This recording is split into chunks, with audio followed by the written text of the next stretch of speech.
ओम नमः शिवाय। नमस्कार, मु ज्योतिष प्रशांत आपण को मु आज मोर टैरो कार्ड वीडियो को स्वागत करुच्ची। मोर यूट्यूब चैनल मोर यूट्यूब चैनल रे यही वीडियो माध्यम रे आपणकर पार्टनरंकर कौन फीलिंग्स रोची, मन में कौन चली सी कौन आप आशा करुँच, निश्चिंत भाव में मुझे वीडियो रे आज आपण को पूरा डिटेल विस्तीर्ण भाव में कहबी। फास्ट देखु यही चैनल को सब्सक्राइब करना करने भूलिए ना, वीडियो को लाइक करने भूलिए ना।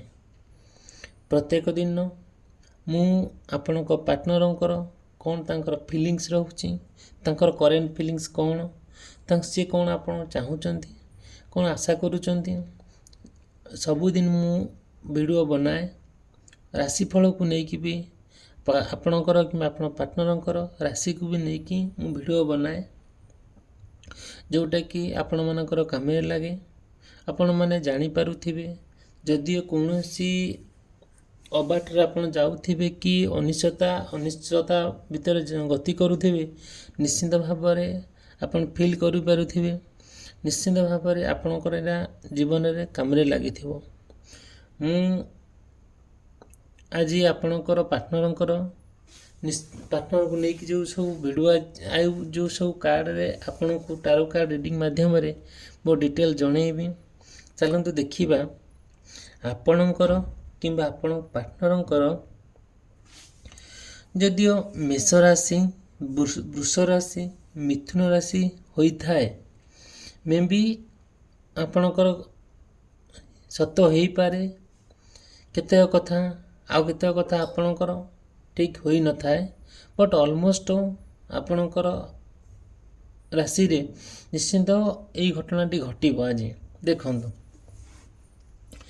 जदियो आपण किंबा आपण पार्टनरंकर मेष राशि, वृष राशि, मिथुन राशि होता है, ताल निश्चिंत भाव में आपणकर आपण पार्टनरंकर जो कॉन्फिडेंट रहुची, से कॉन्फिडेंट जिते बड़े आपण आपणक पार्टनरंकर कौन सी एक कथा को लेकिन डिसाइड करुथांती, कौन करिवे कौन न करिवे, सी कौन चाहूँचंती, जिते बड़े तांकर आपण को लेकिन से कॉन्फिडेंट फील करती। सपोज आपण पार्टनर को खूब भल पाती, तांका प्रति बहुत अमायक विश्वास, जो विश्वास आम के अनुभव करिपरिबा नहीं, जो भल पाइबा आम के फील करिपरिबा नहीं, एते अनकंडीशनल लव, ए पवित्र प्रेम जोटा कि एते आपणकर तांका प्रति कॉन्फिडेंस, आपण प्रति एते confidence, you can imagine how can possible, it's okay.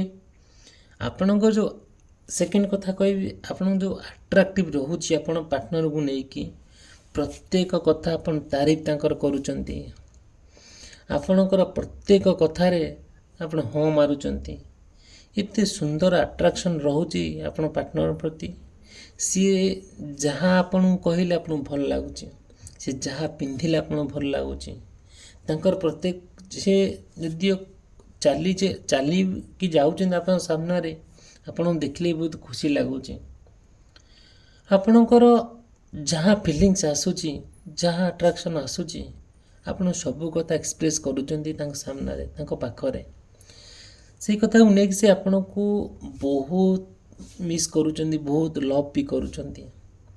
जेते बळे आपण तांको भितरे गोटे एते बड़ बॉन्डिंग टे चलीची, एते सुंदर भल पाइबा चलीची,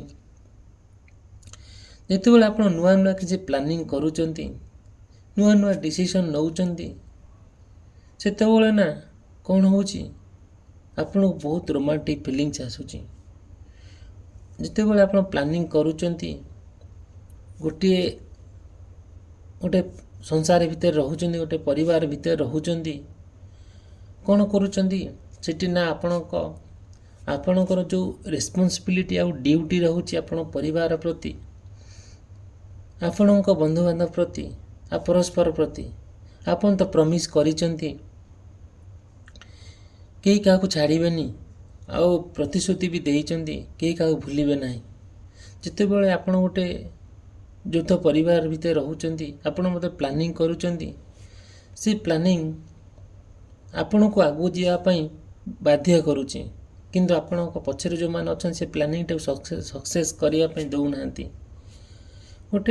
ମୁଁ ଆପଣଙ୍କୁ କିଛିଟା ଲାଇନ୍ କହୁଛି, କିଛିଟା ଗୋଟେ କବିତାର ଶେଷ ଷ୍ଟାଞ୍ଚାଟା କହୁଛି, ଶୁଣନ୍ତୁ। ଯେତେବେଳେ ଆପଣ ପ୍ଲାନିଂ କରୁଛନ୍ତି ଆଗକୁ ଯିବା ପାଇଁ, ବହୁତ କଥା କରିବା ପାଇଁ ଆପଣଙ୍କ ମନରେ ଅଛି, ବହୁତ ବାଟ ଯିବା ପାଇଁ ଆପଣଙ୍କ ମନରେ ଅଛି, ଡିସିସନ୍ ବି ନେଉଛନ୍ତି ବଟ୍ ଅନସକ୍ସେସଫୁଲ୍ ହେଉଛନ୍ତି। ସେଇଠି କ'ଣ ହେଉଛି, ଯେତେବେଳେ ଆପଣ ଯାଇକି ସେ ଦିଗହରା ହେଇଯାଉଛନ୍ତି, ଯେ ଡିସିସନ୍ ନେବା ପାଇଁ ଆପଣ ପଛଘୁଞ୍ଚା ଦେଉନାହାନ୍ତି, ସେହି ସମୟରେ ପରିବାରର ଲୋକ, ଅନ୍ୟ ଆପଣଙ୍କ ପଛରେ ଯେଉଁ ଲୋକ ଅଛନ୍ତି ଆପଣଙ୍କୁ ଟାଣି ଧରୁଛନ୍ତି। ଆପଣ ଭଲ ପାଇବା ଦେଖି ସହିପାରୁନାହାନ୍ତି, ସେହି ଅନ୍ଧକାର ମଧ୍ୟରେ ରହିକି ସତେ ଯେମିତି ଫିଲ୍ କରୁଛନ୍ତି ସୁନ୍ଦର ଯେତିକି ଅନ୍ଧାର ସେତିକି, ଏହି ଯେ ଗହନ ବନ, ତେଣୁ ତୁ ସର୍ବଦା ସଂକଳ୍ପେ ଅଟଳ, ଅଚଳ ରହରେ ମନ, ଚାଲିବାକୁ ଅଛି ପଥ ବହୁତର ତଥାପି ରହିଛି ବାକି, ଚାଲିବି ନ ପଡ଼ିବି ଥକି, ମୁଦିବା ଆଗରୁ ଆଖି। ଏକ୍ଜାକ୍ଟଲି ଆପଣ ଜୀବନରେ ସେମିତି ହେଉଛି। ଆପଣ ବହୁତ ବାଟ ଚାହୁଁଛନ୍ତି ଯିବା ପାଇଁ, କିନ୍ତୁ ଆପଣଙ୍କୁ ଯିବା ପାଇଁ ଦିଆଯାଉ ନାହିଁ। ଆପଣ ପ୍ରେମକୁ ନେଇକି ଆପଣ ସଫଳ ହେବା ପାଇଁ ଇଚ୍ଛା କରୁଛନ୍ତି, ବଟ୍ ସେ ସଫଳତା ପଛରେ ଅନେକ ବିଫଳତା ରହିଛି। ଯେଉଁ ବିଫଳତାର କାରଣ ହେଲା ଆପଣଙ୍କ ପଛରେ ଯେଉଁ ଲୋକ ସବୁ ରହିଲେ ନିନ୍ଦା କରୁଛନ୍ତି, ଅପବାଦ କରୁଛନ୍ତି, ସେଇ କଥାକୁ ନେଇକି କ'ଣ କରୁଛନ୍ତି, ଆପଣଙ୍କ ପାର୍ଟନର ନା ଟିକେ ବହୁତ ମନଦୁଃଖ କରୁଛନ୍ତି, ବହୁତ ହେଜିଟେଟ୍ ଫିଲିଙ୍ଗସ୍ ଆଣୁଛନ୍ତି, ଯେଉଁଟା ବିରକ୍ତ ହେଇଯାଉଛନ୍ତି, ତାଙ୍କୁ ଭଲ ଲାଗୁନି। ଆପଣ ଯେତେ ରୋମାଣ୍ଟିକ୍ ପ୍ରପୋଜାଲ୍ ଦେଲେ ବି, ଯେତେ ସୁନ୍ଦର ପ୍ରପୋଜାଲ୍ ଦେଲେ ବି ସେ ଗ୍ରହଣ କରିବା ଅବସ୍ଥାରେ ନାହାନ୍ତି। ନା ଶୁଣୁଛନ୍ତି, ନା ଆପଣଙ୍କ କଥା ଇମ୍ପୋର୍ଟାନ୍ସ ଦେଉଛନ୍ତି। ଦେଖନ୍ତୁ, ସେକେଣ୍ଡ କହିବି, ଯଦିଓ ଆଉ ଆପଣଙ୍କ ତାଙ୍କ ଭିତରେ ବହୁତ ପବିତ୍ର ସମ୍ପର୍କ ଅଛି, ଏଇଟା ସମସ୍ତେ ଜାଣନ୍ତି, ବଟ୍ ସେ ସମ୍ପର୍କ ଭିତରେ କ'ଣ ହେଉଛି ନା, କିଛିଟା ମାତ୍ରାରେ କିଏ ଜଣେ ଆସିକି ଆପଣ ସମ୍ପର୍କ ଭାଙ୍ଗି ଦେଉଛି, କିଏ ଜଣେ ଥାର୍ଡ଼ ପାର୍ଟି ଥାର୍ଡ଼ ଲୋକ ଆସି ସମ୍ପର୍କ ଭାଙ୍ଗି ଦେଉଛି। ଯେଉଁ ସମ୍ପର୍କଟା ଧୀରେ ଧୀରେ ବିଲ ହେବାକୁ ଲାଗୁଛି। ଇଟ୍ସ ଓକେ, ଯଦି ଆପଣଙ୍କ ମନରେ ସେମିତି କିଛି ଚାଲିଥାଏ, କିଛି ପରିସ୍ଥିତି ଏମିତି ଆପଣଙ୍କୁ ଏମିତି ଅଥୟ କରିଦିଏ, ମୋତେ ନିଶ୍ଚିନ୍ତ କଣ୍ଟାକ୍ଟ କରିବେ, ମୋତେ ନିଶ୍ଚିନ୍ତ ଯୋଗାଯୋଗ କରିବେ। ମୁଁ ତା'ର ବାଟ ଆପଣଙ୍କୁ ବତେଇବି ମୋର ପର୍ସନାଲିଟି ମାଧ୍ୟମରେ। ଦେଖନ୍ତୁ, ଯଦିଓ ଆପଣ ପାର୍ଟନରଙ୍କର କର୍କଟ ରାଶି, ସିଂହ ରାଶି, କନ୍ୟା ରାଶି ହୋଇଥାଏ, ନିଶ୍ଚିନ୍ତ ଭାବରେ ଆପଣ ପାର୍ଟନରଙ୍କର ଯେଉଁ ଆଶା ଆଉ ଆକାଂକ୍ଷା ରହିଛି, ଯେଉଁ ହାପିନେସ୍ ରହିଛି ତାଙ୍କ ମନରେ, ତାଙ୍କୁ ଯେଉଁ ସାଟିସ୍ଫ୍ୟାକ୍ସନ୍ ଲାଗୁଛି ଆପଣଙ୍କ ସାଙ୍ଗରେ ସେ ଅଛନ୍ତି, ସେ ବହୁତ ଆଗକୁ ଯିବା ପାଇଁ, ଆପଣଙ୍କ ସାଥିରେ ଚାଲିବା ପାଇଁ ସେ ପଛଘୁଞ୍ଚା ଦେଉନାହାନ୍ତି। ତାଙ୍କ ମନରେ ଅମାୟିକ ଭଲ ପାଇବା, ଯେଉଁ ଭଲ ପାଇବା ଆପଣଙ୍କୁ ପୁରା ଅଲଗା ଦୁନିଆକୁ ନେଇଯାଉଛି, ଯାହା ପାଇଁ ଆପଣ ସବୁକିଛି ଭୁଲିଯିବା ପାଇଁ ପଛଘୁଞ୍ଚା ଦେଉନାହାନ୍ତି। ୱିଥ୍ ୟୋର୍ ଫ୍ୟାମିଲି, ଆପଣ ଫ୍ୟାମିଲିକୁ ବି, ଆପଣ ବାପା ମାଆଙ୍କୁ ବି ଭୁଲିଯିବା ପାଇଁ ପଛଘୁଞ୍ଚା ଦେଉନାହାନ୍ତି। କାରଣ କ'ଣ ପାଇଁ? ଆପଣ ପାର୍ଟନରଙ୍କ ପାଇଁ। ଯଦି ଆପଣ ପାର୍ଟନର ସେମିତି ପଜିଟିଭଲି ଆପଣଙ୍କୁ ବହୁତ ସପୋର୍ଟ କରୁଛନ୍ତି, ଆପଣ ନିଶ୍ଚିନ୍ତ ଭାବରେ ତାଙ୍କ ପାଇଁ ଦୁନିଆର ସବୁଠାରୁ ସମସ୍ତଙ୍କୁ ଛାଡ଼ି ଦେଇ ତାଙ୍କ ସହିତ ରହିବା ପାଇଁ ଡିସାଇଡ଼୍ କରୁଛନ୍ତି। ଫିର୍ ବି କିଛି ଦିନ ଏମିତି ଗଲା ପରେ, କିଛି ଦିନ ଆପଣ ରହିଲା ପରେ ଆପଣଙ୍କ ପାର୍ଟନର ନା କିଛି ଦିଗହରା ହେଇଯାଉଛନ୍ତି, କିଛି ଡିସିସନ୍ ନେଇପାରୁନାହାନ୍ତି। ଆପଣଙ୍କୁ ସେ ନିବିଡ଼ ସହକାରେ ଭଲ ପାଇକି ଆପଣଙ୍କ ସହିତ ରହିବାକୁ ମନସ୍ଥ କରିଥିଲେ ସତ, ବଟ୍ କିଛି ଦିନ ରହିଲା ପରେ ସେ କ'ଣ ହେଲା କେଜାଣି, ସେ ଅଲଗା ଆଡ଼େ ଚାହୁଁଛନ୍ତି, ଅଲଗା କାହା ସାଙ୍ଗେ ରହିବା ପାଇଁ। ଆପଣ ସେ ସବୁ ଦେଖୁଛନ୍ତି, ଶୁଣୁଛନ୍ତି, ଜାଣୁଛନ୍ତି, ବଟ୍ କିଛି କହିପାରୁନାହାନ୍ତି। ଯେତେବେଳେ କିଛି କହିପାରୁନାହାନ୍ତି କି ସେ କାର୍ଯ୍ୟକୁ ଦେଖି ଆପଣ ସହିପାରୁନାହାନ୍ତି, ସେଇଠୁ ନା କିଛି ନା କିଛି ପ୍ରୋବ୍ଲେମ୍ ଆପଣଙ୍କ ଭିତରେ ଆରାଇଜ୍ ହେଉଛି। କିଛି ପ୍ରୋବ୍ଲେମ୍ ନିଶ୍ଚିନ୍ତ ଆପଣଙ୍କ ଭିତରେ ଦେଖା ଦେଉଛି। ଯେଉଁ ପ୍ରୋବ୍ଲେମ୍ଟା, ଯେଉଁ ସମସ୍ୟାଟା ଏତେ ମାତ୍ରାରେ ଦିନକୁ ଦିନ ବଢ଼ିଯାଉଛି, ଆପଣ କିନ୍ତୁ ଅନୁଭବ କରିପାରୁନାହାନ୍ତି, କୌଣସି ସିଦ୍ଧାନ୍ତରେ ପହଞ୍ଚି ପାରୁନାହାନ୍ତି। ସେଇଠି କ'ଣ ହେଉଛି, ଆପଣଙ୍କର ଗୋଟେ ଯେଉଁ ଇନର୍ ଫିଲିଙ୍ଗସ୍ ଅଛି, ଆପଣ ହୃଦୟରୁ ଗୋଟେ କ'ଣ ସବୁ ବାହାରୁଛି, ଆପଣ କ'ଣ ସବୁ କାର୍ଯ୍ୟ କରିଯାଉଛନ୍ତି, କେତେ କଷ୍ଟ, ଆପଣ ଯନ୍ତ୍ରଣା ଦୁଃଖ ସହାଇବା ପାଇଁ ବି ଆପଣଙ୍କର ଧୈର୍ଯ୍ୟ ରହୁନାହିଁ। କେଜାଣି ତାଙ୍କ ମନରେ କ'ଣ ଚାଲିଛି, ସେ କ'ଣ ଚାହୁଁଛନ୍ତି ଆପଣଙ୍କଠାରୁ, କ'ଣ ଆଶା କରୁଛନ୍ତି, ଆପଣ ନିଶ୍ଚିନ୍ତ ଭାବରେ ଜାଣିପାରୁଥିବେ। ଯଦି ବି ଆପଣ ବୁଝିପାରୁନାହାନ୍ତି, ଜାଣିପାରୁନାହାନ୍ତି, ମୋତେ ନିଶ୍ଚିନ୍ତ କଣ୍ଟାକ୍ଟ କରିବେ, ମୁଁ ନିଶ୍ଚିନ୍ତ ଆଦେହରେ ହେଲ୍ପ କରିବି, କହିଦେବି। ଦେଖନ୍ତୁ,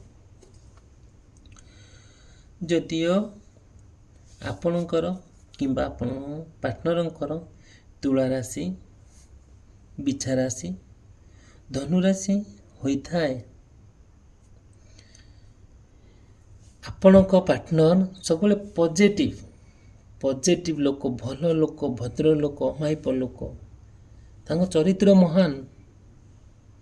ସେ ପ୍ରତ୍ୟେକ ଯାହା ଏତେ ସକ୍ସେସଫୁଲ୍ ପର୍ସନ୍ ଜଣେ, ସେ ମାଟି ଧଇଲେ ବି ସୁନା ହେଇଯାଉଛି। ଯେତେବେଳେ ଆପଣ ଏତେ ସୁନ୍ଦର ଭାବରେ ଆପଣଙ୍କ ପାର୍ଟନର, ଆପଣ ସମ୍ପର୍କଟା ଆଗକୁ ନେଇଯାଉଛନ୍ତି, ପ୍ରତ୍ୟେକ ମୋମେଣ୍ଟରେ, ପ୍ରତ୍ୟେକ ଦିନ, ପ୍ରତ୍ୟେକ ମୁହୂର୍ତ୍ତରେ ଆପଣଙ୍କୁ ସେ ବହୁତ ଭଲ ପାଆନ୍ତି, ସବୁ କଥା ଆପଣଙ୍କ ପାଖରେ ସେୟାର କରନ୍ତି। ପ୍ରତ୍ୟେକ ଦିନ ଆପଣଙ୍କ ସହିତ ସେ କଥା ନହେଲେ, ମେସେଜ୍ ନ କଲେ, ଆଉ ଆପଣଙ୍କ ସହିତ ଦେଖା ନ କଲେ, ଆପଣଙ୍କ ସହିତ ଉଠା ବସା ନ କଲେ ତାଙ୍କୁ ଭଲ ଲାଗୁନାହିଁ। ଯେତେବେଳେ ଭଲ ଲାଗୁନାହିଁ, ସେ ଏତେ ସୁନ୍ଦର ଭାବରେ ଆପଣଙ୍କୁ ଭଲ ପାଆନ୍ତି, ଦୁନିଆରେ ଭାବନ୍ତି କି ଏଇ ମୋର ଏକମାତ୍ର ଲୋକ। ଆପଣ ତାଙ୍କୁ ଏତେ ସୁନ୍ଦର ଭାବରେ ପ୍ରେମର ଗୋଟେ ମର୍ଯ୍ୟାଦା ଦିଅନ୍ତି, ଏତେ ସମ୍ମାନ କରନ୍ତି, ସେ ନା କେବେ ଚିନ୍ତା କରିପାରନ୍ତି ନାହିଁ ଦୁନିଆରେ ଏତେ ଭଲ ଲୋକ, ଭଦ୍ର ଲୋକ ଅଛନ୍ତି। ବଟ୍ କେଜାଣି ଏମିତି ଏକ ସମୟ ଆସିଲା, ଆପଣଙ୍କ ପାର୍ଟନର ଆପଣ ଛାଡ଼ି ଚାଲିଗଲା। ଯେତେବେଳେ ଆପଣଙ୍କ ପାର୍ଟନର ଆପଣଙ୍କୁ ଛାଡ଼ି ଚାଲିଗଲା, ଆପଣ ନା ଧୈର୍ଯ୍ୟ ସହକାରେ କିଛି ଦିନ ୱେଟ୍ ବି କଲେ, ଅପେକ୍ଷା ବି କଲେ। ଅପେକ୍ଷା କରୁ କରୁ ଆପଣଙ୍କ ମନରେ ବହୁତ ପ୍ରଶ୍ନ ଆସିଲା। ଯେଉଁ ପ୍ରଶ୍ନର ଉତ୍ତର ଆପଣ ପାଇଲେ ନାହିଁ। କାହିଁକି ଗଲା? ମୁଁ ତା'ର କ'ଣ କ୍ଷତି କରିଥିଲି? ମୁଁ ତା'ର କ'ଣ ଅସୁବିଧା କରିଥିଲି? ମୁଁ କେଉଁ କ୍ଷେତ୍ରରେ ତା'ର ଊଣା କରିଛି, ନା କେଉଁ କ୍ଷେତ୍ରରେ ତା'ର ମୁଁ ସମସ୍ୟା ଆଣି ଦେଇଛି? ବଟ୍ ସେ ମୋ ପାଖରୁ ଗଲା କାହିଁକି? ତା ମନରେ ଚାଲିଛି କ'ଣ ମୋ ପ୍ରତି? କାହିଁକି ସେ ମୋ ପ୍ରତି ଅନ୍ୟାୟ କଲା? ଯଦି ଅନ୍ୟାୟ କଲା, ମଣିଷ ତ ମୁଁ, ଯଦିଓ ତା ପାଇଁ ମୁଁ ଭୁଲ କରିଛି, ସେ ମୋ ଭୁଲର ଉତ୍ତର, ମୋ ଭୁଲର ଠିକ୍ କରିଦେଇ ପାରିଥାନ୍ତା। ବଟ୍ ମୋତେ ଛାଡ଼ିକି ଗଲା କ'ଣ ପାଇଁ? ଯଦି ସେ ଛାଡ଼ିକି ଗଲା, ସେ ଏକା ରହୁନି କ'ଣ ପାଇଁ? ଆଉ କାହା ସାଙ୍ଗରେ ରହୁଛି, ଆଉ କାହାକୁ ଜୀବନସାଥୀ କରୁଛି। କାହିଁକି ସେ ତ ଜୀବନସାଥୀ କରୁଛି? ମୁଁ ତା'ର କେଉଁ କ୍ଷେତ୍ରରେ ଅବହେଳା କରିଛି? ଯେତେବେଳେ ସେ ଅନ୍ୟ କାହା ସାଙ୍ଗରେ ଯାଇକି ରହୁଛି, ଅନ୍ୟ କାହା ସାଙ୍ଗରେ ସଂସାର କରିବା ପାଇଁ ଡିସାଇଡ଼୍ କରୁଛି, ଅନ୍ୟ କାହା ସାଙ୍ଗରେ ଯାଇକି ମିଳାମିଶା କରୁଛି, ଫିଲିଙ୍ଗ ସେୟାର କରୁଛି, ସବୁ କ୍ଷେତ୍ରରେ ତା'ର ହେଉଛି, ମୋତେ ସେ ପାଦରେ ଆଡ଼େଇ ଦେଉଛି। ତା ମନରେ କ'ଣ ଚାଲିଛି? କ'ଣ ସେ କ'ଣ ଚାହୁଁଛି? ମୋଠୁ କ'ଣ ଆଶା କରୁଛି? ବାର ତା ପାଇଁ ଆପଣଙ୍କର ହୃଦୟ ଭାଙ୍ଗୁଛି, ତା'ର ପ୍ରତ୍ୟେକ କଥା ଆପଣ ହଟ୍ କରୁଛି। ଆପଣ ତା'ର ପ୍ରେମରେ କୌଣସି କନକ୍ଲୁଜନ୍ ମିଳୁନାହିଁ, କୌଣସି ସମାପ୍ତି ମିଳୁନାହିଁ। ଯେଉଁ ପ୍ରେମ ଆପଣଙ୍କୁ ବହୁତ ପଛକୁ ନେଇଯାଉଛି, ଯେଉଁ ପ୍ରେମର ଆକାଂକ୍ଷା ଆପଣଙ୍କୁ ପୁରା ସମ୍ପୂର୍ଣ୍ଣ ଭାବରେ ଆପଣଙ୍କ ହୃଦୟକୁ ମାରି ଦେଉଛି। ନା ଆପଣଙ୍କୁ କାମ କରିବା ଭଲ ଲାଗୁଛି, ନା କୁଆଡ଼େ ଯିବା ପାଇଁ ଭଲ ଲାଗୁଛି, ନା କୌଣସି କାହା ସାଙ୍ଗରେ କଥା ହେବାକୁ ଭଲ ଲାଗୁଛି। ଆପଣ ଖାଲି ଖାଇଲା ବେଳେ ତା କଥା ଭାବୁଛନ୍ତି, ଶୋଇଲା ବେଳେ ତା କଥା ଭାବୁଛନ୍ତି, ରାଇଡ଼ିଂ କଲାବେଳେ, ବାଇକ୍ ଚଲାଇଲା ବେଳେ ତା କଥା ଭାବୁଛନ୍ତି, କାର୍ ଚଲାଇଲା ବେଳେ ତା କଥା ଭାବୁଛନ୍ତି। ଭାବି ଭାବି ଆପଣଙ୍କର ଅଥୟ ହେଇଯାଉଛି। ଯେତେବେଳେ ମନ ଅଥୟ ହେଇଯାଉଛି, ଆପଣ ସବୁ କିଛି ଭୁଲ ଭାଲ ହେଇଯାଉଛି ଆପଣଙ୍କ ଜୀବନରେ। ଆପଣ ଜୀବନରେ କିଛି ଡିସିସନ୍ ନେଇପାରୁନାହାନ୍ତି। କାହା ପାଇଁ? ଆପଣ ପାର୍ଟନର ପାଇଁ। ସେ କାହିଁକି, କ'ଣ ପାଇଁ ସେ ତାର ହେଉଛି, ତା ମନରେ ଚାଲିଛି କ'ଣ, ସେ କାହିଁକି ଏମିତି କଲା ମୋ ସାଙ୍ଗରେ। ନିଶ୍ଚିନ୍ତ ଭାବରେ ଆର ଉତ୍ତର ମୁଁ ରଖିଛି। ମୁଁ ଆପଣଙ୍କୁ କହିଦେଇପାରିବି ମୋର ଏଇ କାର୍ଡ଼ ମାଧ୍ୟମରେ, ଏଇ ଭଗବାନଙ୍କ ମାଧ୍ୟମରେ, ଈଶ୍ୱରଙ୍କ ମାଧ୍ୟମରେ, ଏଇ ମାଆଙ୍କ ମାଧ୍ୟମରେ, ନିଶ୍ଚିନ୍ତ ଭାବରେ ୟୁନିଭର୍ସଙ୍କ ମାଧ୍ୟମରେ ମୁଁ ମୋର ପର୍ସନାଲ ରିଡ଼ିଂରେ ଏ ଡିଟେଲ୍ ବିସ୍ତୀର୍ଣ୍ଣ ଭାବରେ କହିଦେବି। ଠିକ୍ ଅଛି, ଚାଲନ୍ତୁ ଦେଖିବା। ଯଦିଓ ଆପଣଙ୍କର କିମ୍ବା ଆପଣ ପାର୍ଟନରଙ୍କର ମକର ରାଶି, କୁମ୍ଭ ରାଶି, ମୀନ ରାଶି ହୋଇଥାଏ,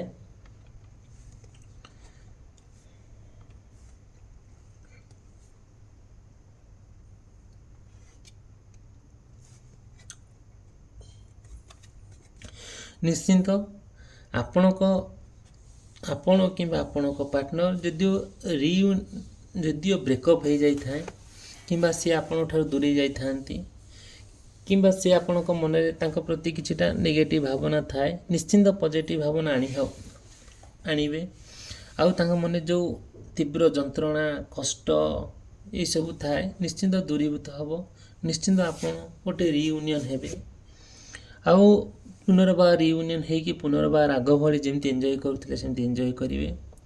ଆଉ ଆପଣଙ୍କ ପ୍ରତି ଯେଉଁ ଭଲ ପାଇବା ଥିଲା, ସେ ଭଲ ପାଇବା ନିଶ୍ଚିନ୍ତ ଫେରି ପାଇବେ। ଯେଉଁ ଭଲ ପାଇବାଟା